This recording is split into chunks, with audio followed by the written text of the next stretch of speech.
Welcome to Why This Keeps Happening. From Trauma to Transformation, the podcast that helps you break free from repeating patterns and create the life you want through our 5-stage process.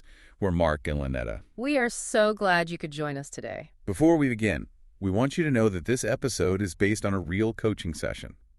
We've condensed it down to the key insights and breakthroughs to protect our clients' complete privacy. The voices you're hearing are AI-generated to keep our clients fully anonymous. This allows us to share real transformational moments from our coaching work. And we have a really profound topic for you to explore. In today's episode, Uncrushable, Finding Your Unshakable Core. It's a journey I think a lot of you will relate to. You'll discover how to choose your reaction in the gap between events and emotions, and how to realize that your core spirit was never actually crushed, no matter what happened in your past. So let's really get into this deep dive, because the case we're looking at today, it's intense. It is. It really is. We're looking at a session with a client, let's call her Sarah.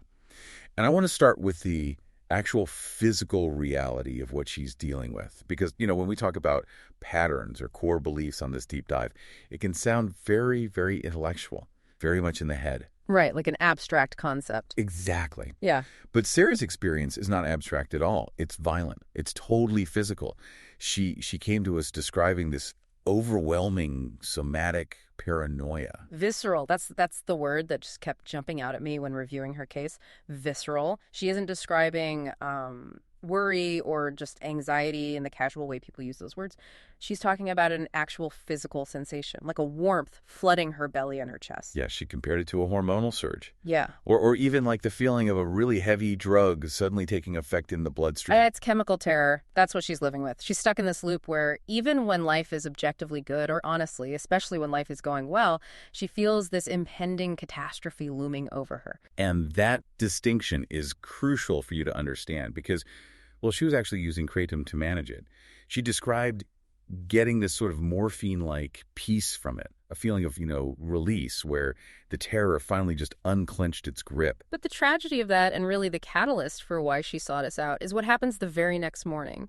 She wakes up, the chemical wears off, and the dam just breaks. The fear floods right back in. And usually it's worse than before. Because the substance is only masking the symptom, right? It provides a temporary physiological break. But it doesn't touch the root architecture of the pattern itself. And when you look at Sarah's history, that architecture is just stark. It's built on this core conviction that good things are always taken away. Always. And for her, that belief isn't just a pessimist worldview. For her, it's an empirical fact based on decades of childhood data. And the data is just heartbreaking. She moved constantly as a kid, so she never had the chance to cement any long-term friendships. But it wasn't just the moving. It was the specific, repeated mechanism of hope being snatched away. Yeah, the French trip. She told us about this class trip to Paris in elementary school.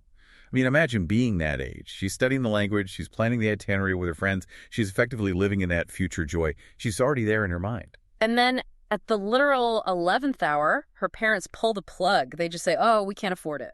Just like that. Yeah. And it happened again with the brownies. Right. She finally finds a tribe. She loves the crafts. She loves the camping. It's the safe escape from a really chaotic home environment. And then the moving van shows up, ripped away again. But there is a nuance here that we really need to highlight for you listening.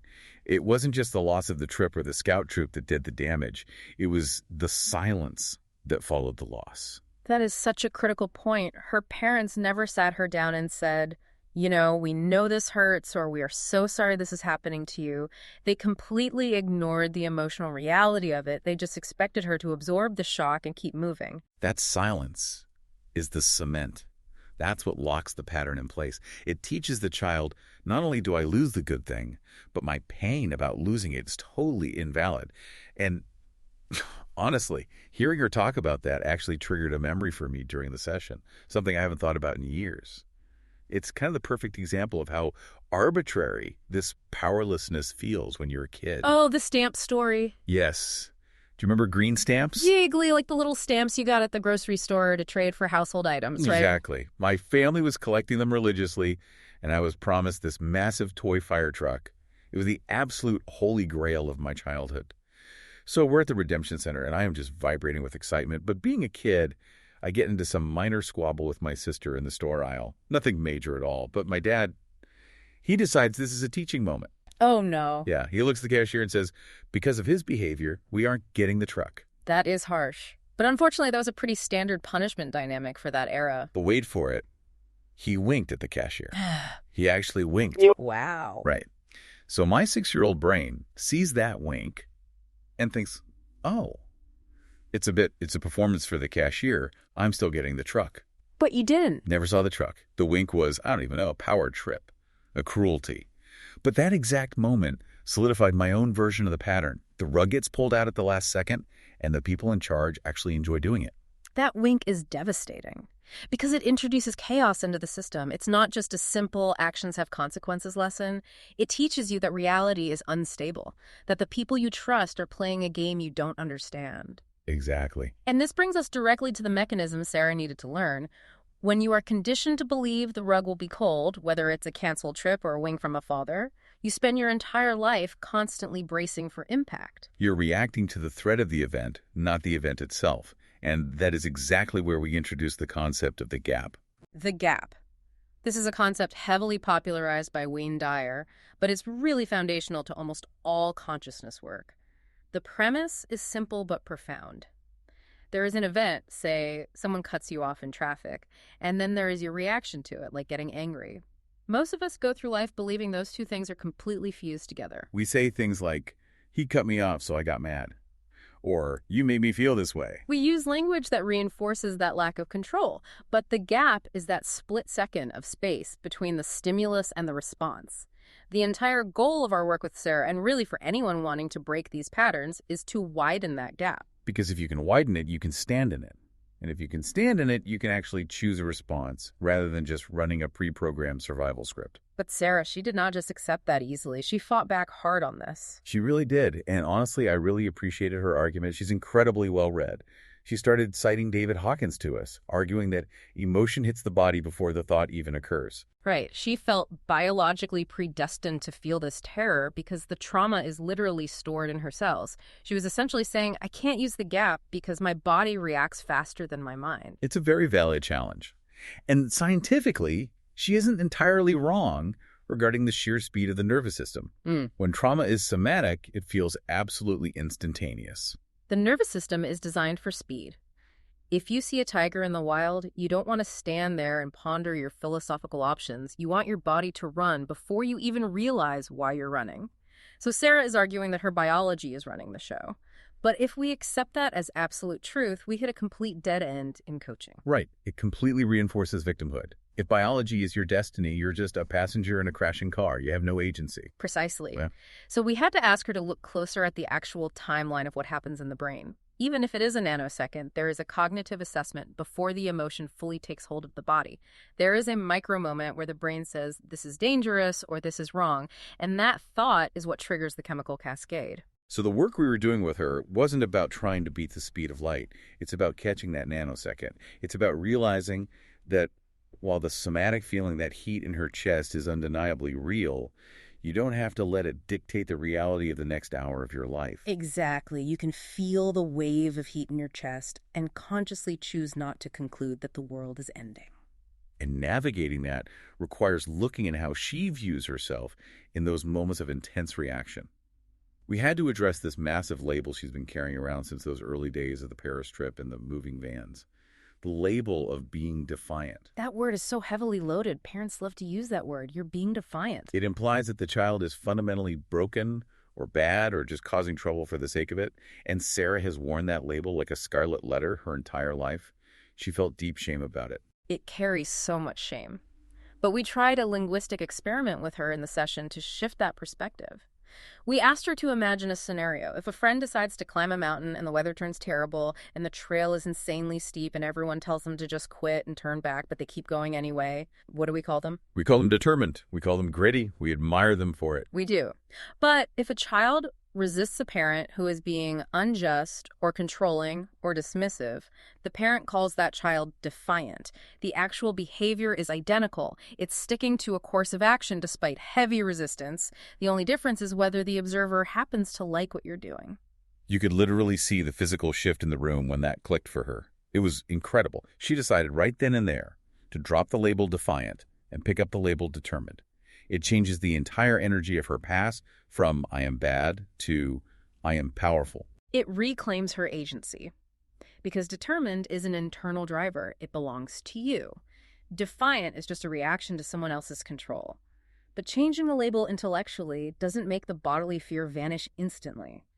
We still had the practical reality of her life to deal with. Right, she had this big trip coming up, and despite the breakthrough, she was terrified she was going to sabotage it or be somehow found out. This is where we have to stop trying to fix our feelings. We spend so much energy trying to make the fear go away so we can finally act. Which never works. So I gave her the A&D technique. It's a simple tool, but it completely stops the war happening in your head. The mantra isn't, I am not afraid, because your brain knows that's a lie. The mantra is, I feel fear and anxiety, A&D, I'm going on my trip. It's an acceptance tool. It validates the feeling so you aren't gaslighting your own nervous system, but you aren't letting the feeling hold the steering wheel either. Because resistance creates persistence. It's the classic psychological trap. If I tell you, don't think of a pink elephant, all you can see is a pink elephant. If Sarah tells herself, I must not be scared, her entire focus is locked on the fear. The A&D technique allows the fear to just be a passenger in the car instead of the driver. You've actually used this yourself, haven't you? Oh, absolutely. I used this extensively during my big trip around the U.S. a while back. I was dealing with some legitimate health fears at the time. I would wake up in the camper and my heart would just be hammering against my ribs. Total panic. And I literally had to say out loud to myself, I might die, Andy, I'm going to do this anyway. I remember you even used it with us in the early days of our relationship. I did. I really did. I had some friends back then who were, let's call them highly intuitive, who gave me these dire warnings that you were somehow dangerous to my health, which sounds ridiculous looking back now.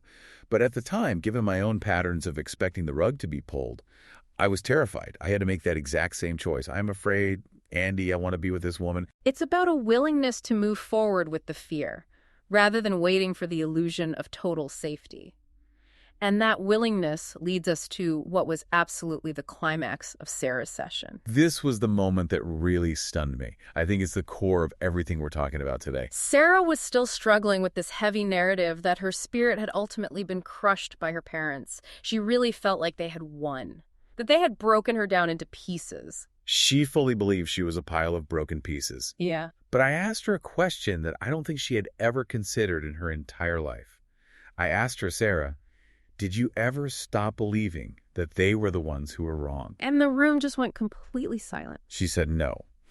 She admitted that deep down, even as a tiny child, she always knew her parents were horrible in those moments. She always knew that she was innocent. And that right there is the proof. That is the smoking gun of her resilience. If her spirit had truly been crushed by them, she would have adopted their worldview completely. A truly broken spirit believes, I am bad, I deserve this abuse, they are right to treat me this way. That is what total psychological submission looks like. But she never submitted to that. She secretly held on to the truth that they were wrong and she was right for decades. All that behavior she was so ashamed of, that determination she used to call defiance, that was actually her spirit protecting her inner knowing. It was a shield. It was never a flaw. It completely reframes her entire history on Earth. She wasn't a victim being crushed. She was a survivor holding the line against madness. In a strange way, she was actually their teacher. Even as a toddler pushing back against their control, she was showing them that there is another way to be, even if they absolutely refused to look at the lesson. It proves that she has this unshakable core. And once she realized that the very thing she thought was irreparably broken was actually bulletproof, the entire conversation shifted to practical application. Because the question becomes, how do you live now? She was so exhausted from spending her life trying to convince people she was telling the truth about her past. That exhaustion always comes from seeking external validation. When you've been gaslit your whole life by your caretakers, you become desperate for a witness. You want someone to sign an affidavit saying, yes, Sarah, it really was that bad. You aren't crazy. But the hard truth we had to deliver is that the only person who needs to believe her is her. So we talked about workability as the new metric for her life and her relationships. We deliberately don't use words like compromise or sacrifice in this work because those words inherently imply loss. Workability is purely practical. It's the gold standard. It asks a very simple question. Does this relationship or does this specific interaction work for the life I'm trying to create? It's not about twisting yourself into knots, making the other person understand your pain. It's about deciding if engaging with them is a viable strategy for your peace. It removes the heavy emotion and just looks at the mechanics of the relationship. And that leads directly to the final piece of her transformation, which is release. We are very, very careful not to use the word forgiveness in these contexts, because to a trauma survivor, forgiveness often sounds like saying, it's okay that you hurt me, or it feels like a debt you owe the perpetrator. Right. Release is fundamentally different. Release is saying, I am letting go of the hold this narrative has on me. It is a completely unilateral decision. It doesn't require the other person to apologize or change or even acknowledge what they did. It's simply you deciding to put the heavy bag down so you can walk freely. It's about taking your seat in that seat of power, the inner knowing she has protected all along, and just dropping the rope. You don't need to be gotten by them anymore. You get yourself. And that is the ultimate freedom. When you finally realize your core was never crushed, you stop trying to fix what isn't broken. You just start living from that immense strength. You realize that determination was actually your greatest asset all along. It's a beautiful place to arrive at. Today we explored reclaiming inner strength and discovered that your core spirit remains uncrushed even through life's hardest moments. Thank you so much for joining us for this deep dive. If you want additional support for yourself, visit whythiskeepshappening.com. You can also find us on LinkedIn, Facebook, Instagram, TikTok, and YouTube. Subscribe to the podcast so you never miss an episode. And if this resonated with you, please leave a review to help others find the show. We appreciate you doing the work with us. Release the past. Reclaim your power. Start now.